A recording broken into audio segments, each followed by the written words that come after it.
The horse knew the way home. Kay Yazzie let the reins lie slack against the animal's sweat-slicked neck, his own eyes scanning the horizon. The sun was a hammer of white gold, beating down on the red rock and baking the dust into a fine powder that rose in clouds with every step. It was the heart of the dry season in the Arizona-New Mexico territory, a time when the earth cracked open and begged the sky for a mercy that never came. The year was 1878, and the land was as weary as he was. For weeks, he had been riding with a patrol, his eyes not his own, his skills borrowed by men who wore blue uniforms and understood the land only as something to be crossed or conquered. They had been chasing horse thieves, a ragged group of men who knew the canyons just well enough to be dangerous. There had been a fight. Dust and noise and the flat crack of rifles echoing off stone walls that had stood since the beginning of time. He had done his job. The horses were recovered, the thieves scattered. The lieutenant, a young man with eyes too old for his face, had offered him a bonus. Kay had refused. The only payment he wanted was the silence of his own valley. He carried the silence with him now, but it was a different kind. It was the silence of a deep and settled ache in his shoulder, where a bullet had grazed him years ago. It throbbed with the rhythm of the horse's gait, a dull reminder of a life he was trying to leave behind. He had been a scout, a guide, a man who walked between worlds. The Dine, his people, called him a bridge. But sometimes a bridge gets walked on from both sides until it feels like it might break in the middle. He was returning to the cabin his father had built, a place of solid wood logs nestled in a valley fed by a stubborn spring, to see if he could piece himself back together. The question followed him like his own shadow. Was it better to be alone and whole, or connected and broken? His grandmother, She Masani, would know. She would not speak the answer, not in plain words. She would watch him with her dark, knowing eyes, her face a roadmap of wrinkles, and she would light the herbs for a blessing way. She would sing the old songs, the ones that put a person back in harmony with the world, and trust him to find his own path. He missed her quiet strength. He missed the easy laughter of his friend, Benito Ortega, down at the trading post. Benito, with his grand mustache and his even grander stories, would clap him on the back and declare that the desert had finally decided to spit him back out. Benito was a bridge too, a man of Hispano blood who traded fairly with the Navajo, the Pueblo, the Anglo settlers. He joked that his job was to make sure everyone had enough coffee and salt so they would not kill each other. Kay knew it was more than that. Benito was a good man, a good friend. The horse nickered, pulling him from his thoughts. It smelled water. Up ahead, tucked into a crease of rock and shaded by a handful of stubborn cottonwoods, was the spring. It was not his spring, the one that fed his valley, but a smaller one, a place travelers sometimes used on their way to Calico Bend. The town was not much, a small collection of wooden buildings huddled by the river, a church whose steeple looked like a splinter against the vast sky, a saloon that was always too loud, and a sheriff's office. Kay dismounted, letting his horse drink its fill while he knelt by the water's edge. The ground was soft here, a map of recent comings and goings. He read it without thinking, the way another man might read a newspaper, the tracks of a coyote, the delicate prints of a roadrunner, and something else. He leaned closer. Hoof prints, 4 of them, unshod, but the gait was wrong for a wild horse. It was a ridden horse, but not one from around here. The stride was too short, the prints too deep on one side, as if the animal was favoring a leg, and beside them, a single deep rut carved into the mud, a wagon wheel, a heavy one, and broken. The gouge was sharp and clean, a fresh break. Someone had run into trouble here. His eyes followed the disturbed earth. Something pale lay tangled in the roots of a salt bush. He reached out and worked it free. It was a handkerchief, made of fine linen, the kind a woman from back east might carry. It was stained with mud, but in one corner, delicate blue thread spelled out 2 initials, L.H. He rubbed the fabric between his thumb and forefinger. It was soft, out of place in this land of rock and thorn. He stood, a sense of unease settling over him.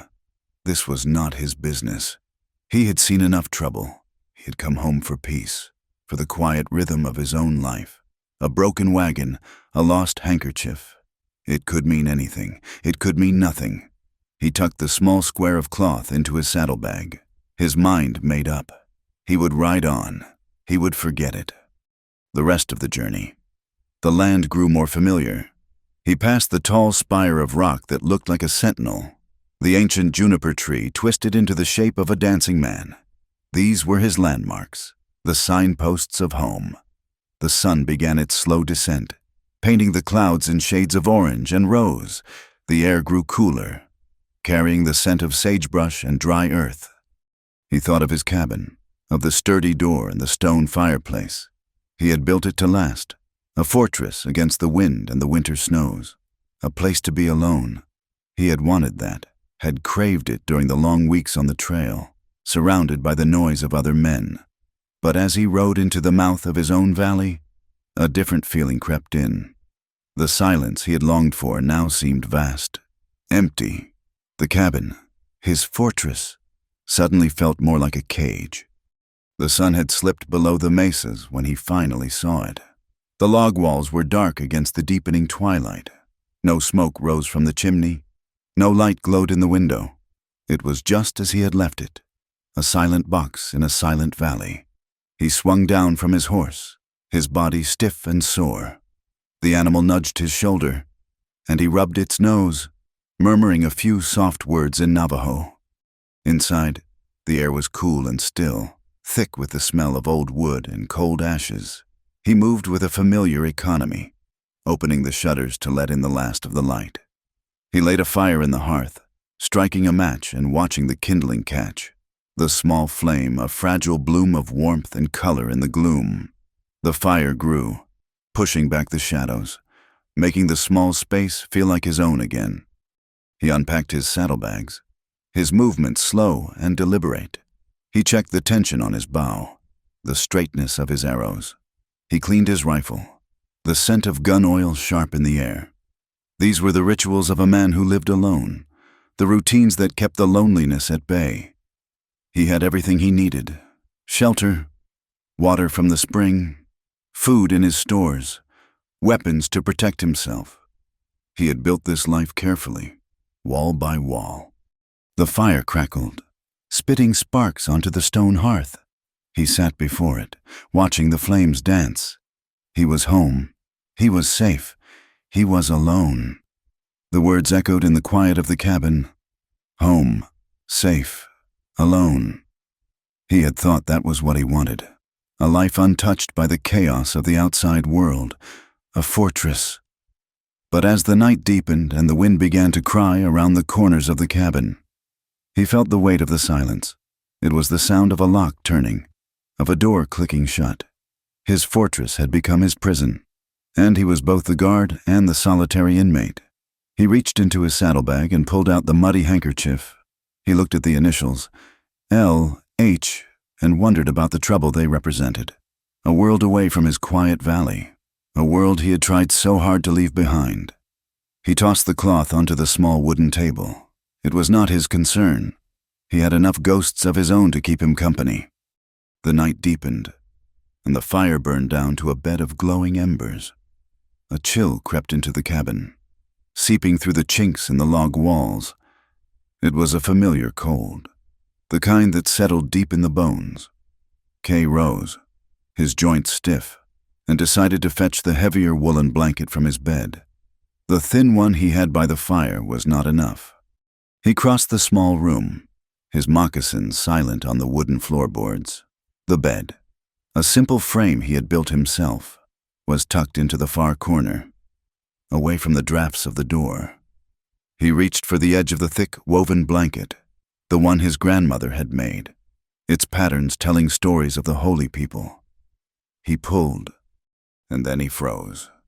There was something underneath, a weight, a shape that was not his own. For a heart-stopping second, his mind refused to understand. Then, in the faint, flickering light from the hearth.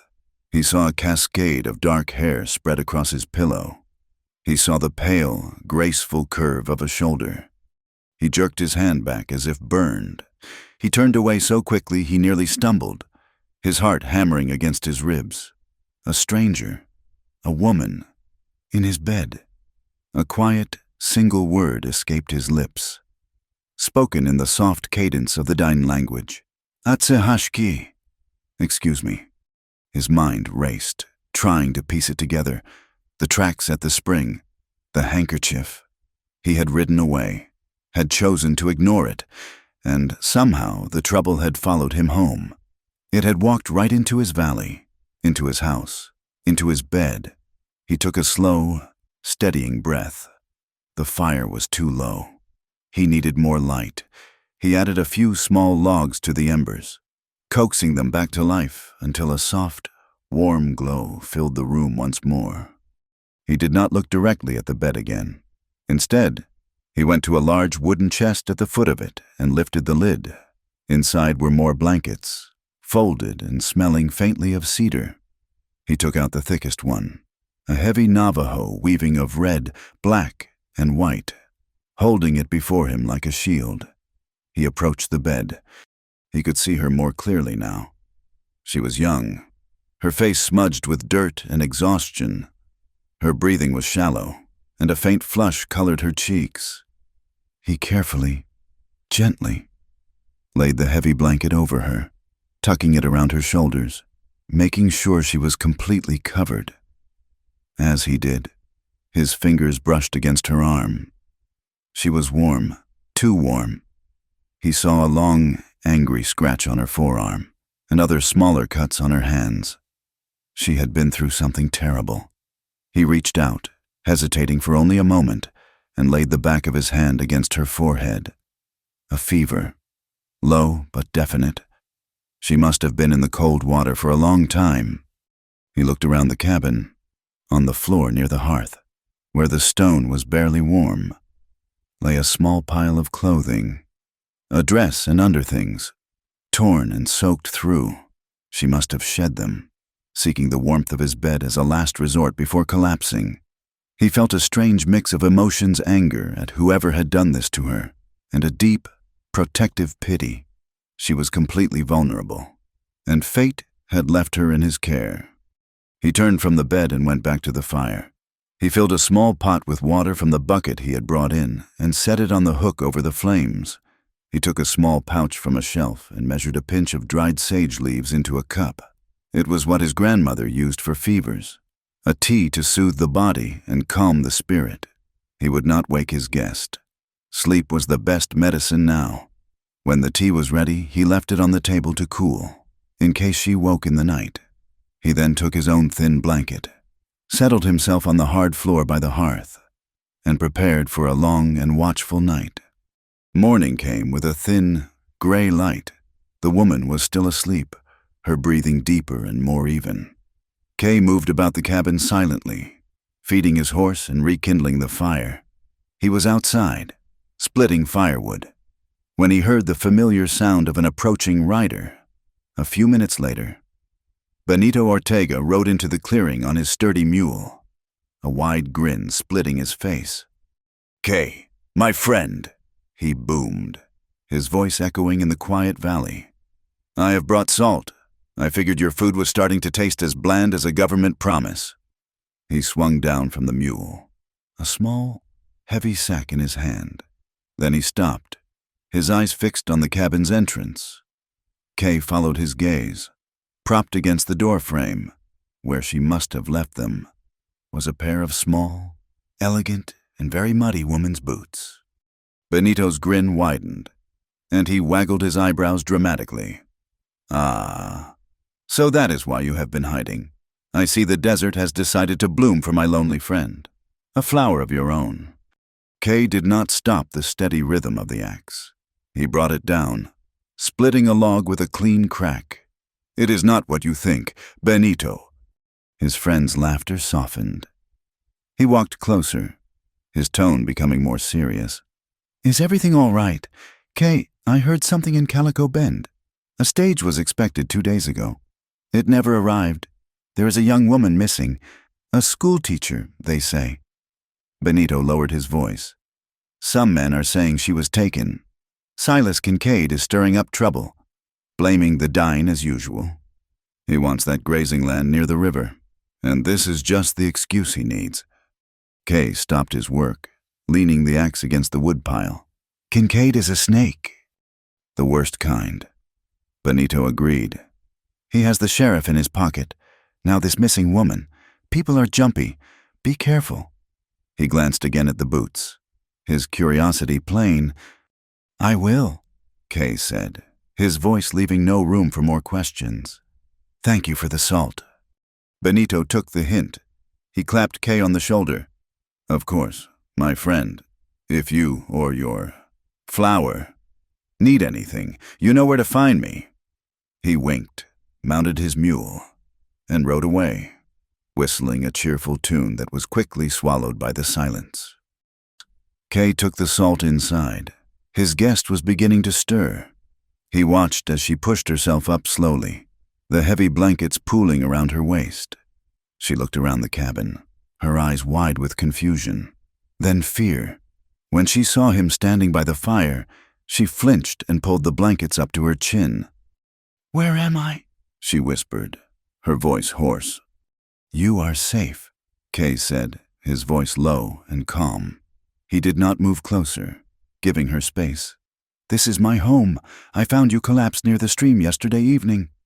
She looked down at the blankets, then at her bare shoulders, and a deep blush spread across her face. "My clothes. They are by the fire. They are dry now." He gestured with his chin toward the small pile. "There is sage tea on the table. For the fever." Her eyes, a striking shade of blue, met his. The fear was still there, but something else was dawning in them as well. Gratitude, understanding. She was a teacher. Benito had said she was used to reading situations, reading people. She seemed to decide he was not a threat. "Thank you," she said, her voice a little stronger. "My name is Lila Hart." Kay Yazzie. She slowly, carefully, swung her legs over the side of the bed, wrapping the blanket around herself like a robe. She stood on shaky legs and made her way to the fire. Picking up her tattered dress, she held it up, and a look of despair crossed her face. It was ruined, but her resolve seemed to firm. She turned back to him, her chin held high despite her predicament. "Mr. Yazzie," she began, her tone formal. "I am in your debt, but I have to ask for your help. I must get back to the river bend, where the stage was attacked." Kay nodded slowly. "The men who did this to you?" "Yes, but it is more than that," she said, her voice dropping with urgency. "They took everything, my money, my luggage, but they missed one thing, my camera box. It fell into the reeds by the water. I have to get it back." "A camera," Kay said. It was not a common thing to see out here. "Yes," Lila said, her eyes intense. "I am a photographer as well as a teacher. Before the attack, I took a photograph of Silas Kincaid, the railroad man. He was giving a large sum of money to the sheriff of Calico Bend. The glass plate, the negative, is in that box. It is proof that they are both corrupt. It is proof he is trying to steal land from your people. I have to get it back." "Why?" Kay looked at her, this small, determined woman wrapped in a blanket in the middle of his quiet, solitary home. He had wanted peace. He had wanted to be left alone. But the trouble he had seen by the spring had not just followed him home. It had brought with it a name, a face, and a fight that was now impossible for him to ignore. The first challenge was clothing. Lila could not spend her days wrapped in a blanket, and her own dress was beyond repair. Kay, a man who lived with a singular purpose, owned little more than what was on his back. He rummaged through the large wooden chest and produced a soft, homespun cotton shirt. It was old, worn thin in places, but clean. He offered it to her without a word, his eyes fixed on the fire. "For her legs." He found a pair of old deerskin leggings, soft and pliable from use, that had belonged to a younger cousin years ago. They would be better than nothing against the scrub and rock. Lila accepted them with a quiet thank you, her cheeks coloring slightly.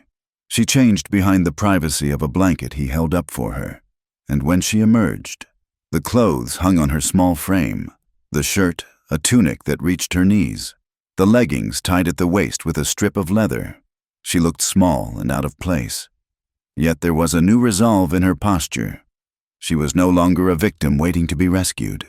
She was a survivor, dressed for a world she did not understand. The days settled into a strange rhythm.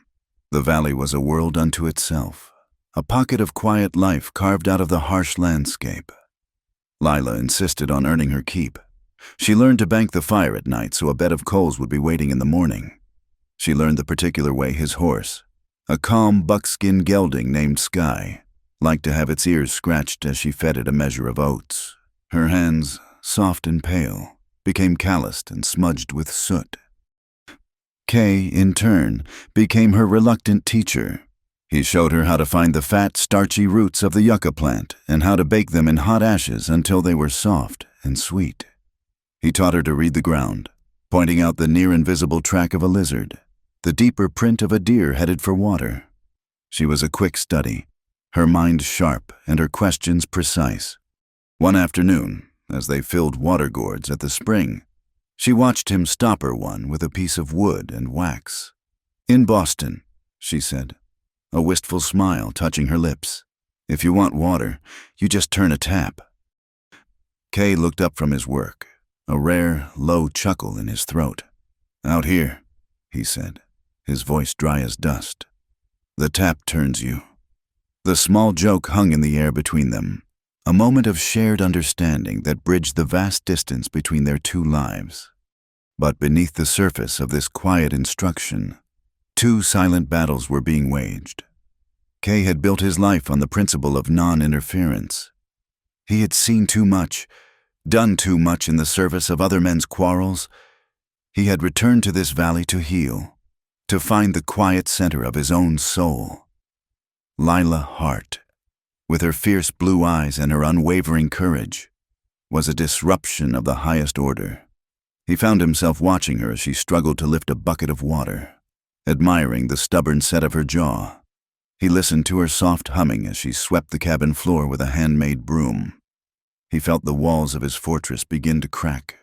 To help her was to invite the world, with all its violence and injustice, back into his life. To turn her away was a cruelty he could not stomach. His heart, which he had thought safely locked away, was being moved by this brave, stubborn woman. Lila, for her part, found herself caught between gratitude and a burning impatience. The safety of the valley was a seductive comfort. Here, the only dangers were the ones you could see: the heat of the sun, the cold of the night, the occasional snake sunning itself on a rock. Kay was a shield, his presence a silent promise of protection. She knew, stay here. She could wait until the trouble in Calico Bend died down, until Kincaid forgot about the missing teacher. She could let the world believe she had vanished, another Easterner swallowed by the vast, unforgiving West. But the thought of the glass plate, of the truth captured in a sliver of light and chemicals, was a constant torment. To remain silent was to be complicit in Kincaid's crimes. To stay in the safety of the valley was to abandon the very people she had come here to teach, and to betray her own sense of right and wrong. The choice was clear, and it was terrifying. She made her decision one evening as they sat by the fire, the flames casting dancing shadows on the log walls. "I have to go back," she said, her voice quiet but firm. "I cannot stay here, Mr. Yazzie. I have to get that box." Kay looked at her for a long moment, his dark eyes unreadable. He had known this was coming. He had seen the restless energy in her, the way her gaze would drift toward the mouth of the valley. He gave a single, slow nod. "We will go in the morning," he said. The word way was a choice, a step across a line he had drawn for himself. He was no longer just a protector. He was a partner. They set out at dawn, traveling light. Kay led the way on foot, Sky trailing behind with their meager supplies, while Lila walked beside the horse. They followed the thin ribbon of the stream, walking back the way she had stumbled in her desperate flight. The landscape was beautiful and brutal, a place of soaring red cliffs and thorny, grasping brush. As dusk began to settle, coloring the sky in bruised shades of purple and orange, a new coldness entered the air. It was a deep, penetrating chill that seemed to rise from the ground itself. Then came the sound, a long, mournful cry that echoed from the canyon walls. It was answered by another, and then another, until the air was filled with the lonely, predatory song of a wolf pack. Lila stopped, her hand flying to her throat. She had read about wolves in books, but the reality of the sound, the raw wildness of it, was a fear that went deeper than words. Kay did not seem alarmed. He scanned the surrounding rocks, then chose a small, sheltered alcove at the base of a cliff. "We will make camp here," he said calmly, while Lila gathered what dry brush she could find. He used his knife to build a circle of stones. He laid a fire in the center, but he also built smaller piles of kindling around their campsite. Once the main fire was burning brightly, he used a long branch to carry embers to the smaller piles, creating a ring of flickering lights around them. "They will not cross the fire," he explained, seeing the question in her eyes. They ate in silence, the warmth of the fire a small comfort against the vast, cold darkness and the distant howling. Lila shivered, pulling her blanket tighter around her shoulders. She felt small and terribly fragile. Kay watched her, his expression softening. "My grandmother says the rain has its own paths," he said, his voice a low murmur. "It does not fall everywhere at once. It chooses where to go, where life is needed most. Sometimes a person's life is like a dry land, waiting for a long time. They think they have been forgotten, but the rain always comes. It has its own time. It follows its own path." He was not just talking about the weather. Lila understood that. He was offering her a piece of his world, a way of seeing that was different from her own. He was offering her hope, not as a promise, but as a quiet truth, as natural as the turning of the seasons. She looked at him, at his strong, calm profile illuminated by the firelight, and the fear in her heart began to recede, replaced by a feeling of profound gratitude. The next morning, they found the place. The deep rut from the broken wagon wheel was still visible. The reeds by the riverbank were trampled down. The memory of the attack hung heavy in the air, a stain of violence on the peaceful scene. They began to search, wading into the cool water, their hands methodically parting the tall grasses. It was Kay who found it. The corner of the wooden box was sticking out of the mud, half submerged. He pulled it free with a sucking sound. It was heavier than it should be, waterlogged and caked with silt. Lila's heart sank. The lid had been forced open, and the hinges were broken. They carried it to the bank and carefully laid it down. Lila knelt, her fingers trembling as she cleared away the mud and opened what was left of the box. Inside was a mess of shattered glass and dark, chemical stains. A wave of despair washed over her. It was all for nothing. All the fear, all the risk. It had all been for nothing. "Wait," Kay said, his voice sharp. He reached into the wreckage and carefully lifted out a small, wooden holder. It was a plate carrier, designed to protect the glass negatives before and after exposure. Most were empty, their contents shattered, but as he slid the dark panel off the last one, they both leaned in, holding their breath. Inside, miraculously, was a single glass plate, whole and unbroken. It was dark, almost black, but when Lila held it up to the light, tilting it just so, a faint image appeared. The ghostly figures of two men, one tall and imposing, the other shorter, wearing a star on his vest. A packet of money was passing between their hands. A cry of triumph escaped her lips. "We have it," she breathed, a wide, incredulous smile spreading across her face. "We have it." They looked at each other, a shared victory in their eyes. The world seemed to hold its breath, and in that perfect, fragile moment of hope, a sound broke the stillness, the sharp crack of a twig snapping under a heavy boot. Kay was on his feet in an instant, pushing Lila behind him.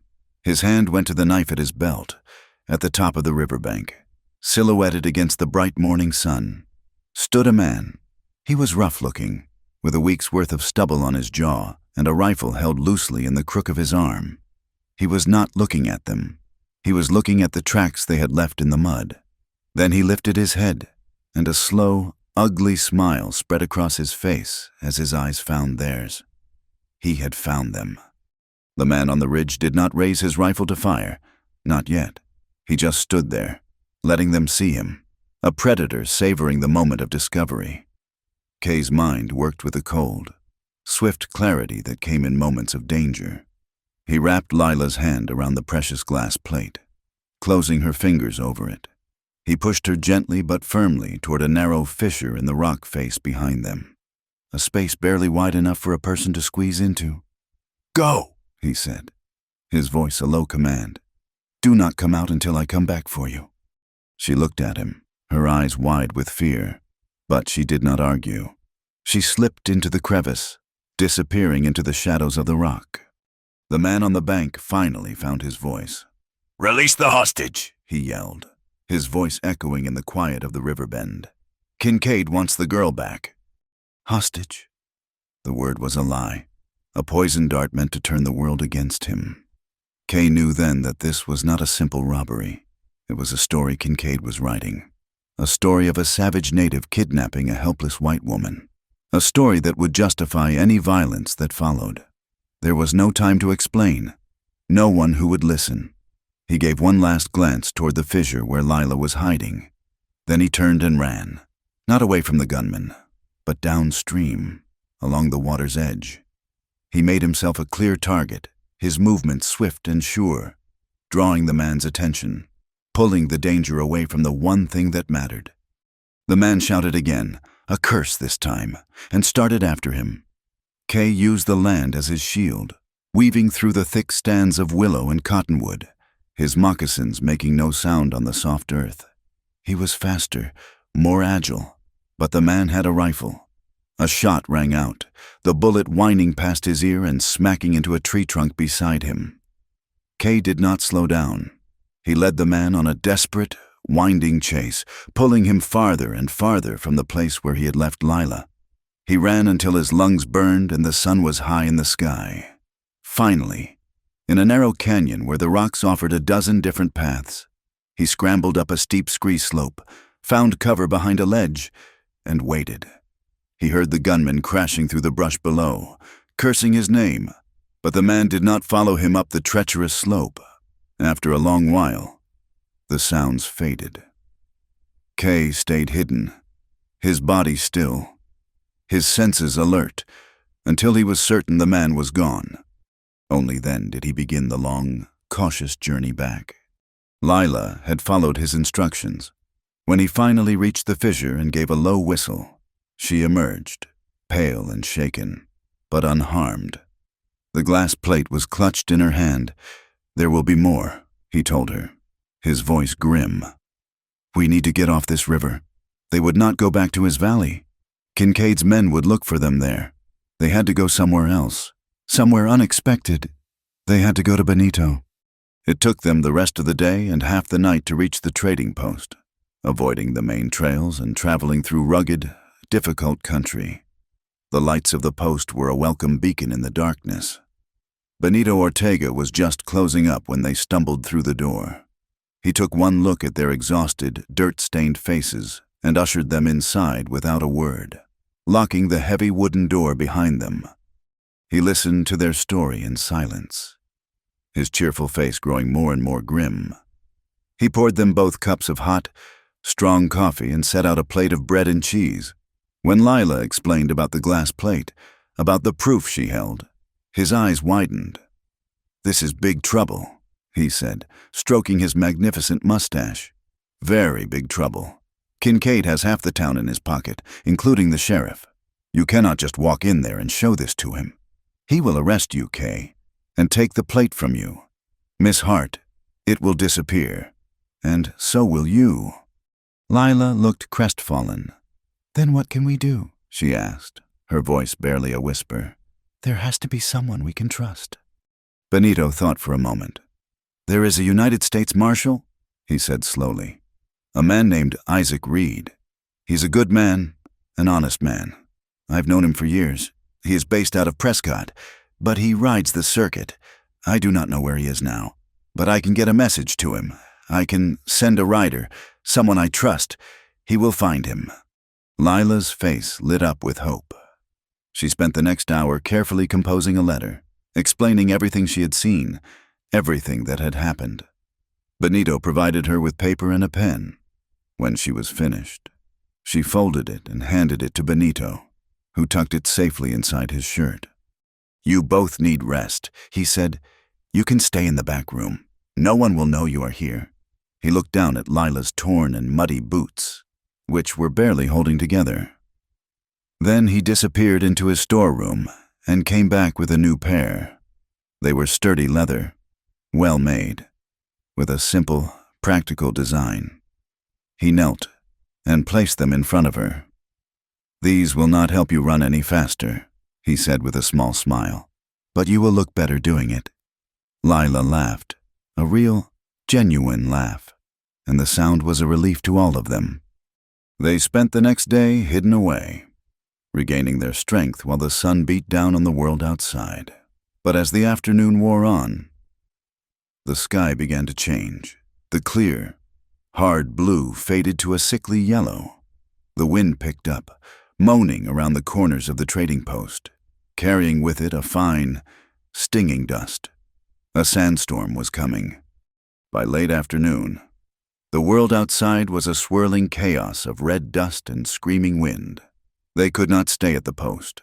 It was the first place Kincaid's men would come looking for them once they realized Kay and Lila were not in the valley.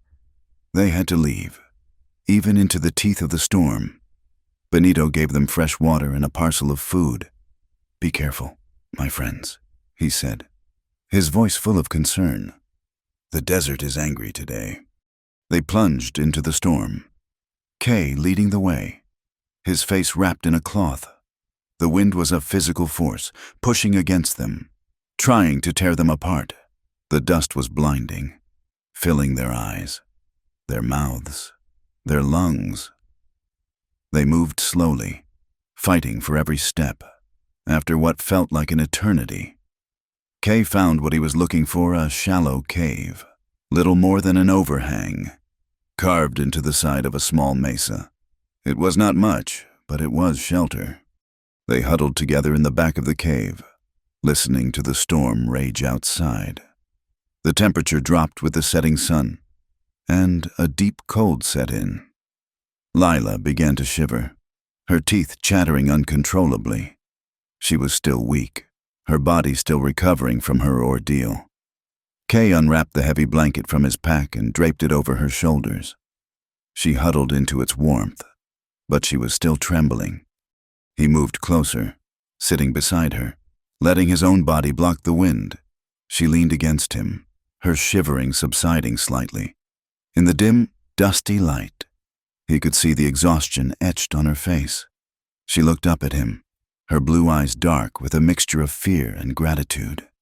He reached out and gently pulled the blanket tighter around her. His hand brushed against hers.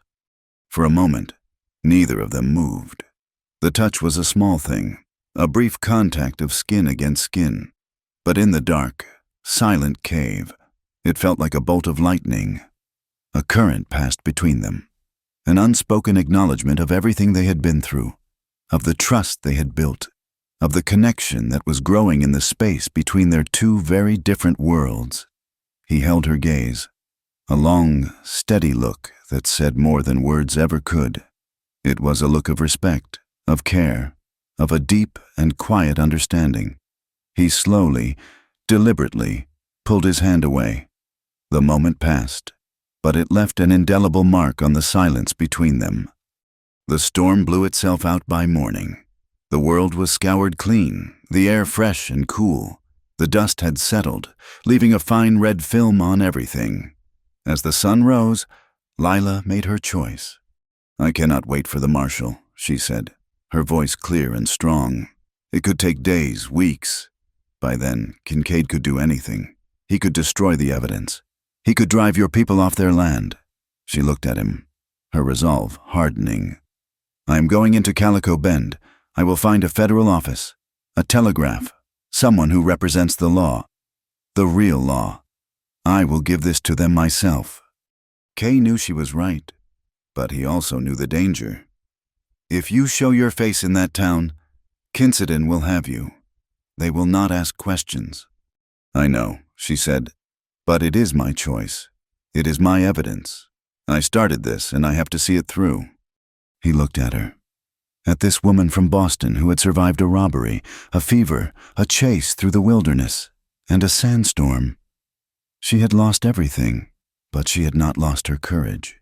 He had promised himself he would respect her, and that meant respecting her choices, even the ones that terrified him. To take that from her would be another kind of theft. He had started this journey as her protector, but he had become her ally. He gave a slow, deliberate nod. "Then I will go with you," he said.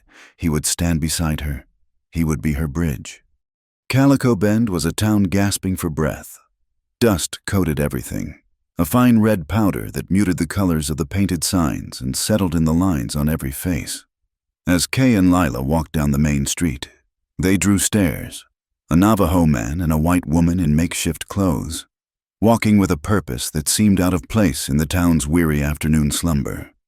Kay's presence was a quiet challenge, his gaze steady, missing nothing. Lila, clutching the carefully wrapped glass plate, felt a knot of fear and determination tighten in her stomach. Her plan was to find the telegraph office, to send a message to the nearest federal judge. But the first building that seemed to offer any kind of sanctuary was the church. It was a simple wooden structure with a tall, hopeful steeple.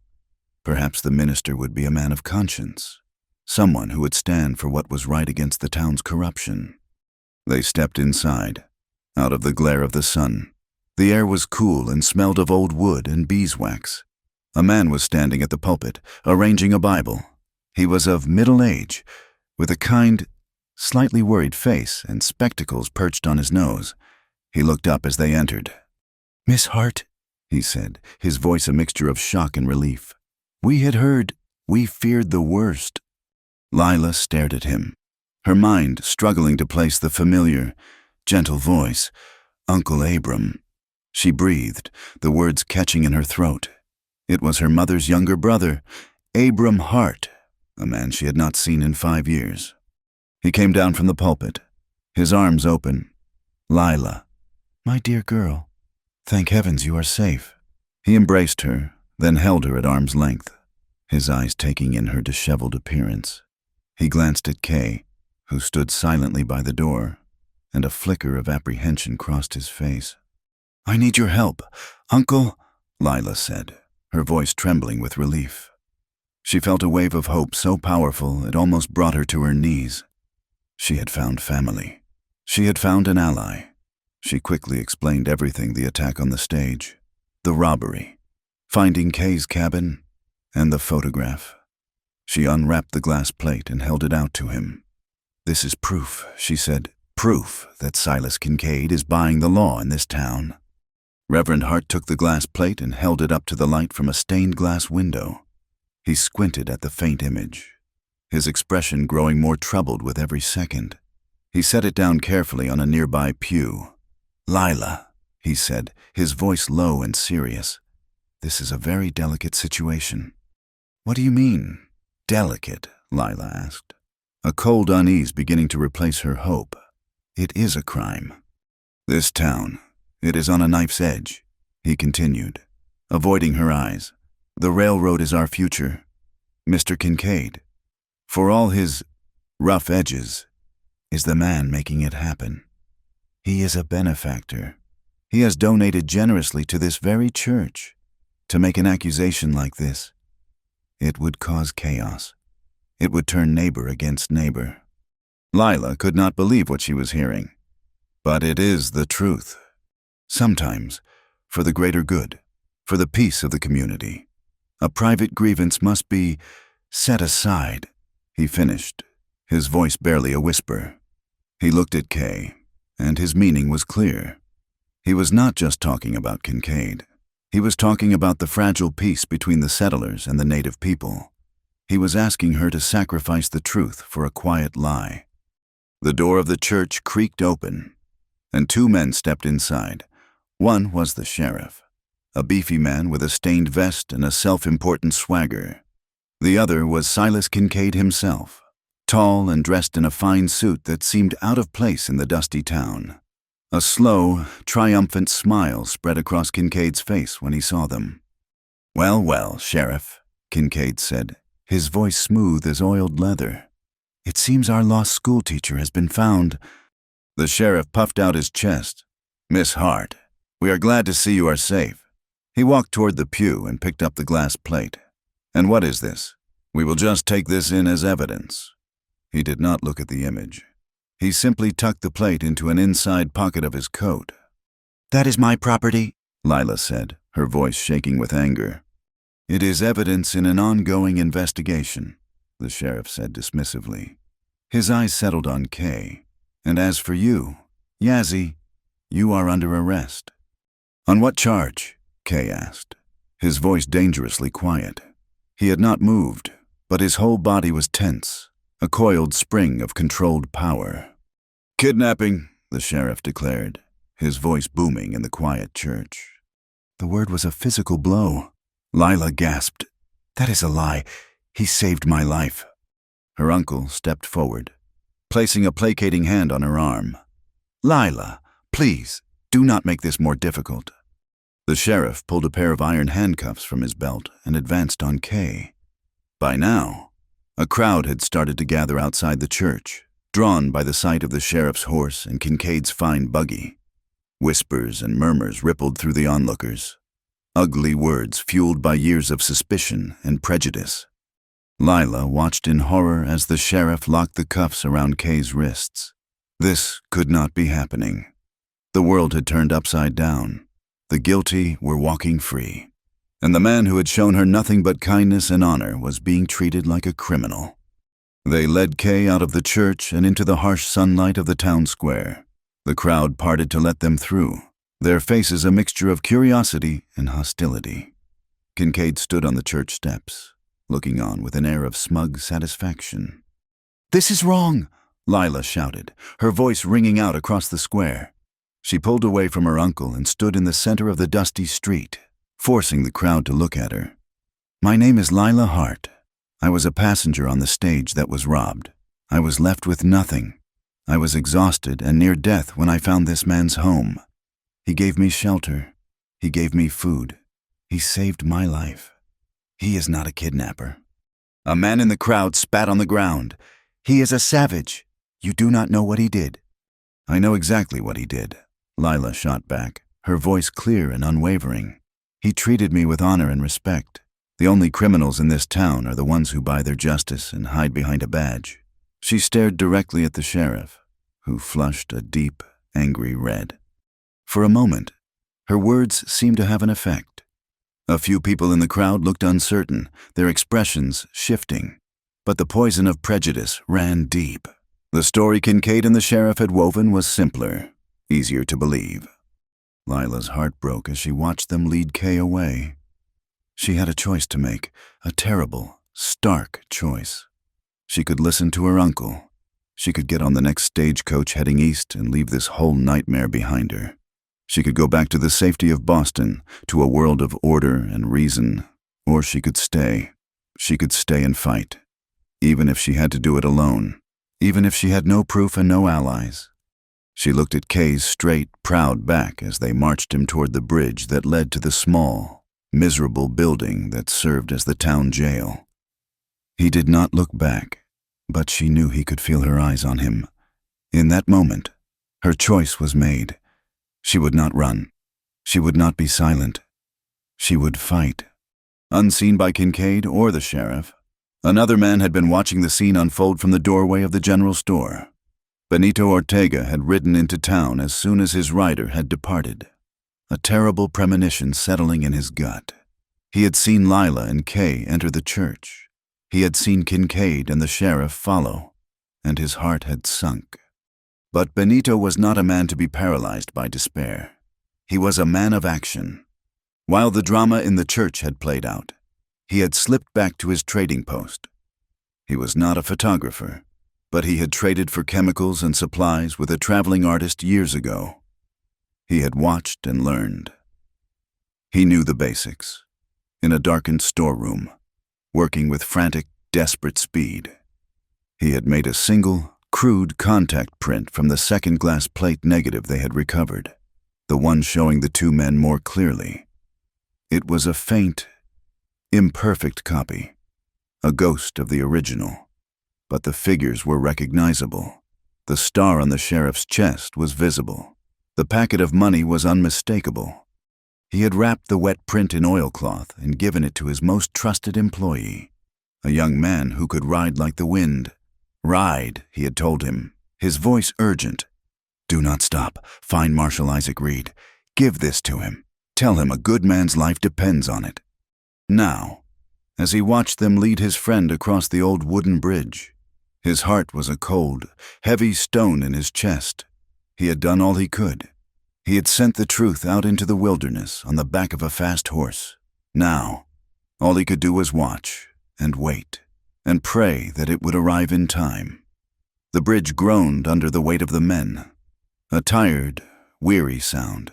It was the only bridge in or out of Calico Bend, a fragile link to the world beyond, and as Kay Yazzie was led across it, a prisoner of a lie. It felt to Benito like it was a bridge to a place from which there was no return.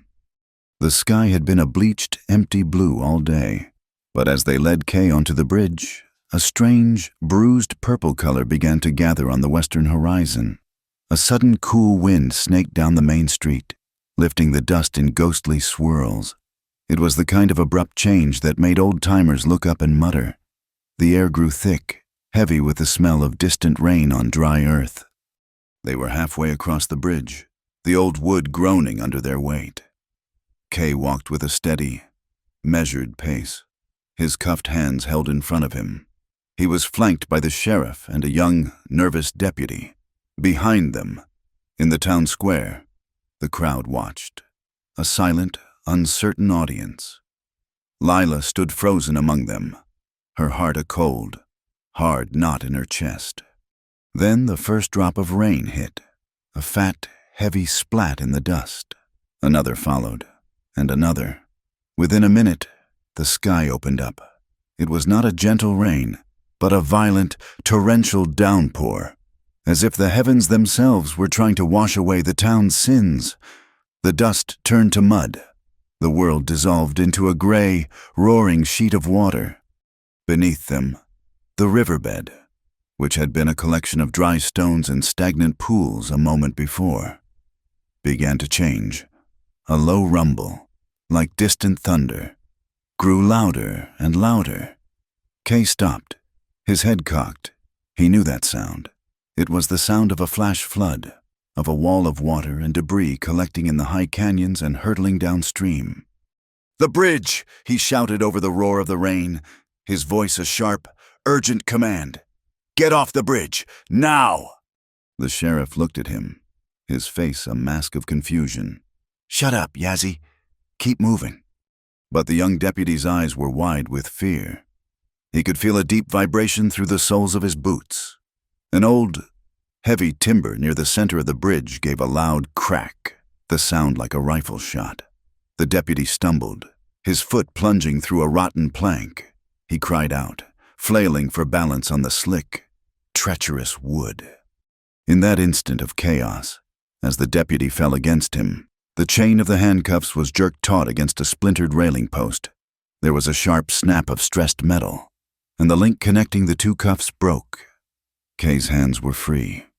The first wave of the flood hit the bridge's supports, a muddy, churning torrent filled with branches and stones.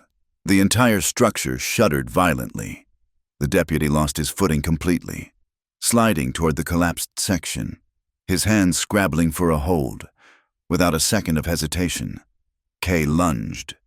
Grabbing the front of the young man's shirt, he dug his heels in, his muscles straining, and pulled the terrified deputy back from the edge, back onto the more solid part of the bridge. The crowd on the bank gasped. The man they had condemned as a savage had just saved the life of one of his own guards. While all eyes were fixed on the life and death struggle on the bridge, Silas Kincaid saw his opportunity. The chaos was a perfect cover.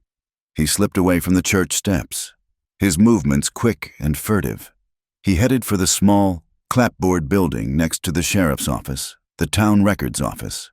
Inside were the deeds, the surveys, the legal papers that could prove his fraudulent land claims. A fire, a tragic accident in the storm, would erase it all. Lila saw him go.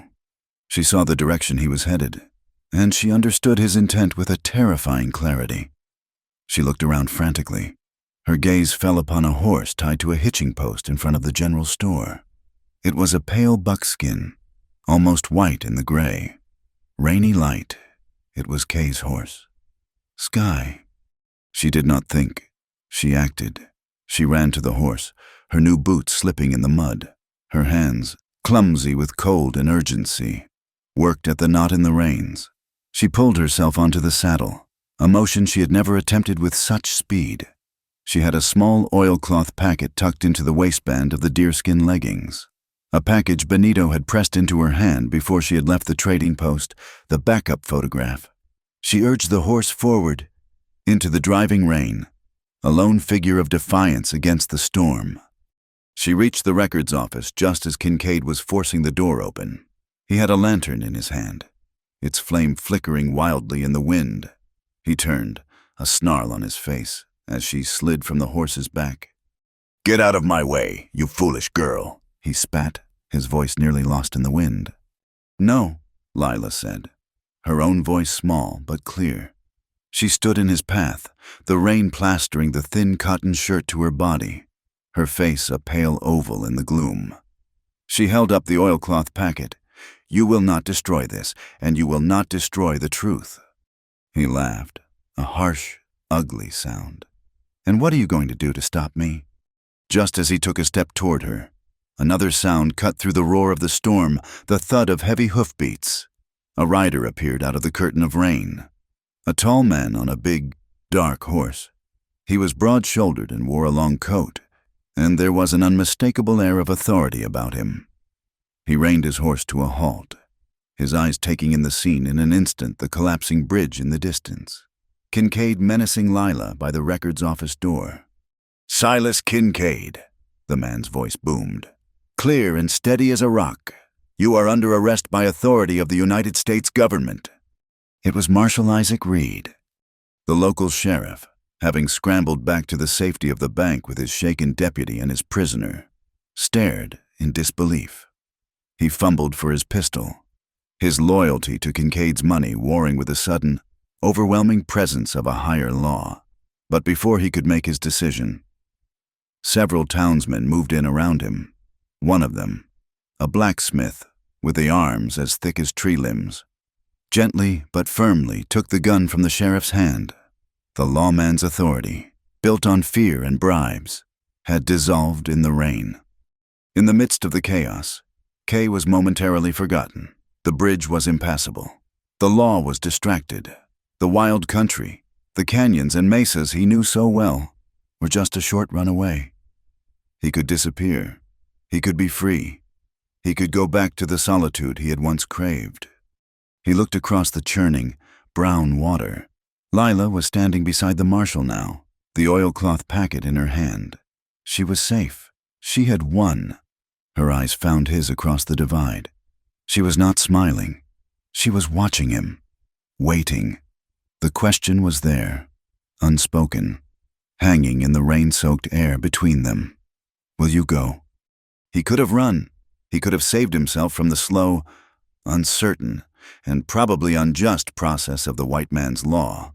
But he looked at Lila, at her courage, at the fight she had fought for him, for the truth. He thought of his quiet valley, and he knew that if he ran, it would no longer be a fortress. It would be an empty cage, and he would be haunted by the ghost of this brave woman for the rest of his days. He gave a single, slow nod. It was not a farewell.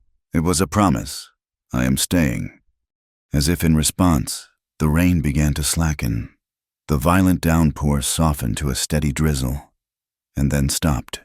A sliver of light broke through the heavy clouds in the west, and a brilliant, watery sunset began to pour its golden light over the town. The light touched the wet roofs and muddy streets, washing them clean. It illuminated the scene Kincaid, his face a mask of disbelief, as the marshal snapped handcuffs on his wrists. The broken bridge, a symbol of a corrupt past that had been washed away, and the two people, a man and a woman from different worlds, who had found each other in the heart of the storm and chosen to stand together in the light. The journey back to the valley was quiet. The storm had passed, leaving the world washed clean and smelling of wet sage and damp earth. The sky was a vast, tender blue. Marshal Reed had stayed in Calico Bend to begin the slow, methodical work of untangling Kincaid's web of corruption, a task that would take months. Kay had given his statement, a simple and direct account of the facts. He was cleared of all charges, but freedom felt like a strange, ill-fitting garment. He was not a hero, and he was not a criminal. He was just a man who wanted to go home. Lila rode beside him on Skye, the sturdy buckskin who had carried her through the storm. She had refused her uncle's strained offer to stay at the rectory, the space between them now a chasm of unspoken disappointment. She had her own choice to make, her own path to find, and it did not lead back to Boston. Not yet. For now. It led into the heart of the Red Rock country, to a small log cabin in a quiet valley. When they arrived, an old woman was waiting for them. She stood in the doorway of the cabin, her figure silhouetted against the light inside. She was small and wiry, her face a beautiful map of wrinkles, her dark hair streaked with silver and tied back in a traditional bun. It was Masani, Kay's grandmother. She did not rush forward or exclaim.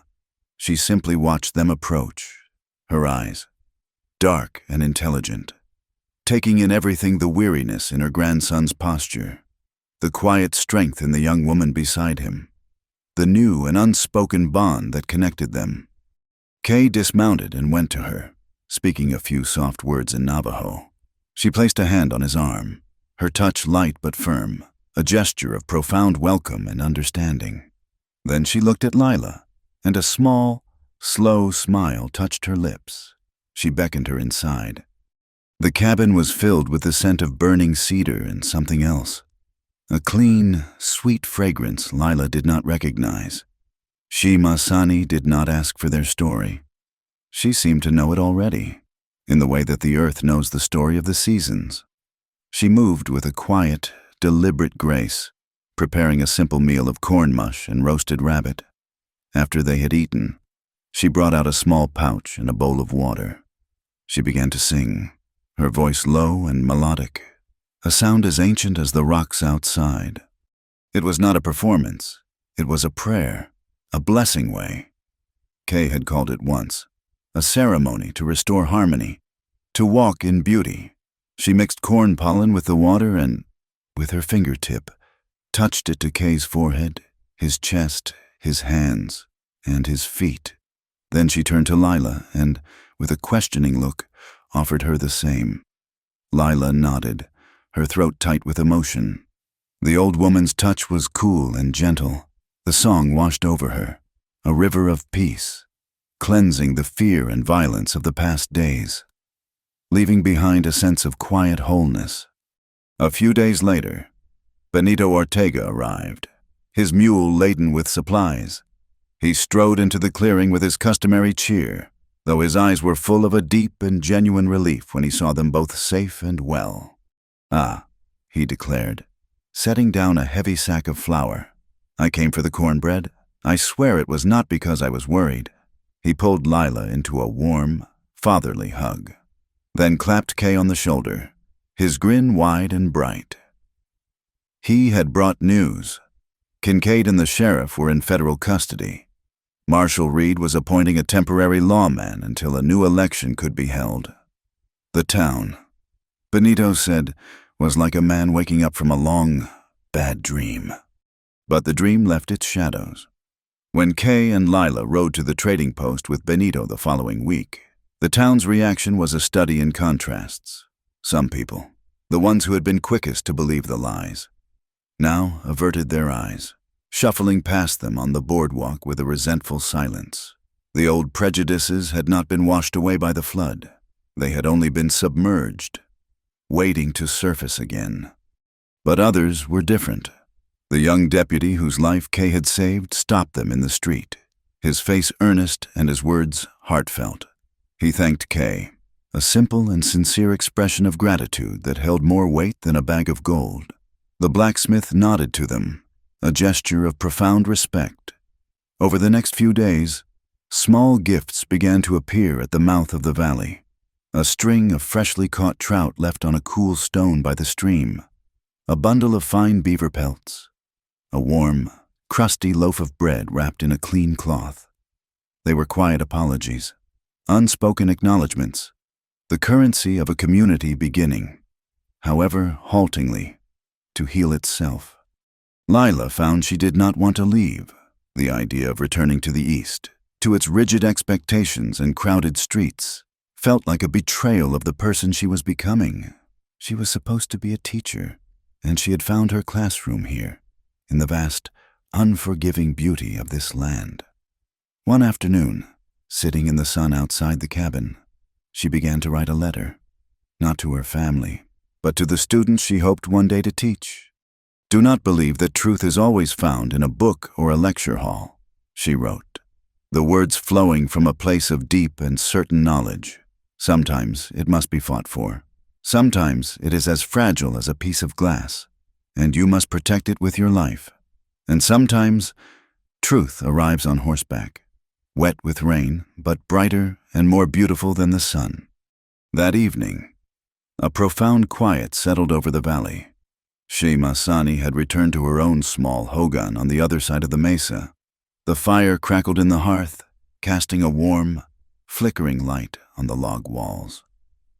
Kay sat on one side of the fire, mending a piece of leather tack.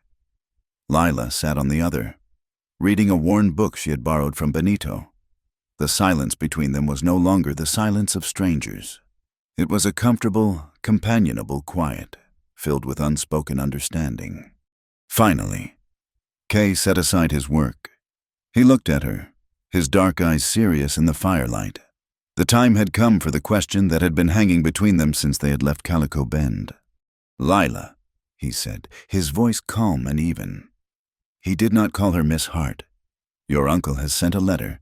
There is a stage leaving for Santa Fe at the end of the week. From there, you can get a train back east." He paused, letting the words settle in the quiet room. "Do you want to stay?" He did not ask her to stay. He did not plead. He simply asked what she wanted, offering her the one thing she had fought so hard to reclaim, a choice, freely and honestly given. He had built this fortress to keep the world out, and now he was holding the door open for her, whether she chose to enter or to leave. "If you go," he added, his voice dropping a little lower, "I will see you off." It was not a threat or a bargain. It was a promise of respect, the final, most important gift he could give her. Lila closed her book, her heart beating a slow, steady rhythm in her chest. She looked around the small, simple cabin. It was not a grand house like the one she had known in Boston. It was a shelter made of wood and stone and hard work. But in the past weeks, it had become more of a home to her than any place she had ever known. She looked at the man sitting across from her, a man of quiet strength and profound honor. He was offering her a life that would be hard, a life that would be a constant challenge, but it would be a real life, a life of purpose and meaning, a life of shared burdens and shared joys. She met his gaze, her own eyes clear and certain.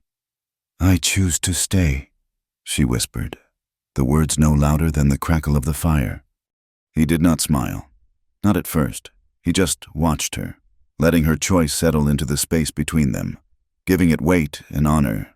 Then, a slow warmth spread across his face, a genuine smile that reached his eyes and transformed his stern features. He stood up and crossed the small space that separated them. He held out his hand. She took it, and he gently pulled her to her feet. He wrapped his arms around her, holding her close. It was not a passionate, desperate embrace. It was a quiet coming together, a feeling of two separate, broken pieces finally finding their fit, becoming whole. She rested her head against his chest, listening to the steady, reassuring beat of his heart. Outside, the stars blazed in the vast, dark sky, and in the small cabin, by the light of the dying fire, two people who had been lost and alone had finally, truly, found their way home. The seasons turned. The fierce, cleansing rain of the flash flood gave way to a long, gentle autumn that painted the cottonwood leaves in the valley a brilliant, shimmering gold. The heat of summer softened into a pleasant warmth during the day and a crisp, clean chill at night. The cabin, once a fortress of solitude, had slowly, organically, transformed. It had become a crossroads. Kay had built a new, larger corral, and his skill with horses, once a private knowledge, was now a quiet trade. Travelers making their way through the territory learned that if they had a lame horse or a skittish one, the quiet Navajo man in the hidden valley could soothe and heal it like no one else.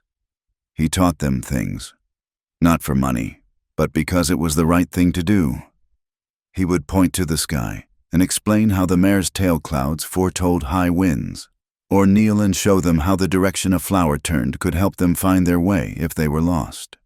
He was no longer a bridge between warring factions, but a bridge between people and the land itself, helping them to understand it not as an enemy to be conquered, but as a partner to be respected. Lila, in turn, had built a new life from the ashes of the old one. With Benito's help, she had ordered a new camera and fresh supplies from Santa Fe. She added a small, windowless lean-to onto the side of the cabin, and the sharp, clean scent of developing chemicals now mingled with the familiar smell of cedar smoke and baking bread. She had not become the schoolteacher of Calico Bend. The town was not yet ready for that. Instead, she became its memory keeper. Families from the surrounding homesteads, and even some of the more progressive people from the town, would make the journey to their valley to have their portraits taken. They would stand stiffly at first, their faces grim and formal, unused to the strange magic of the camera. But Lila had a gentle way about her. She would talk to them, ask about their children, admire a piece of lace on a woman's collar, and slowly, they would relax. She would capture not just their images, but their spirits, the weary pride in a farmer's eyes, the shy hope in the face of a new bride, the wild, untamed energy of a child who would rather be chasing lizards than standing still. She was documenting their lives, giving them a permanence in a land where everything felt fleeting and uncertain. Her photographs were a new kind of truth, one that celebrated life rather than exposing crime. One afternoon, when the autumn light was slanting low and golden through the cabin window, Lila found herself alone. Kay was out tracking a mountain lion that had been seen near the spring. The cabin was quiet, filled with a profound sense of peace. Her eyes fell upon the bed. It was neatly made, the heavy Navajo blanket lying smooth and unwrinkled, its bold geometric patterns a landscape of their own. She remembered that first morning, waking up in that bed, terrified and confused, clutching the very same blanket to her chin. She remembered the fear, the vulnerability, the shame. And she remembered the quiet respect in Kay's eyes, the space he had given her, the honor he had shown her when she had none of her own. On an impulse, she went and got her camera. She did not move the bed or adjust the blanket. She photographed it exactly as it was, a simple, honest image. The warm light falling across the woven wool, the pillow lying smooth and waiting, the solid log wall behind it. It was a picture of a safe harbor. It was a picture of a home. It was a picture of the beginning of her life. Some weeks later, the finished print, a beautiful sepia-toned image, hung in a simple wooden frame on the cabin wall. It was the first thing a person saw when they walked through the door. One evening, as the fire burned low, Kay and Lila stood looking at it together. The image was a quiet, constant reminder of the storm they had weathered. "I was in such a state that day," Lila said softly, a small, wry smile on her face. "A complete mess."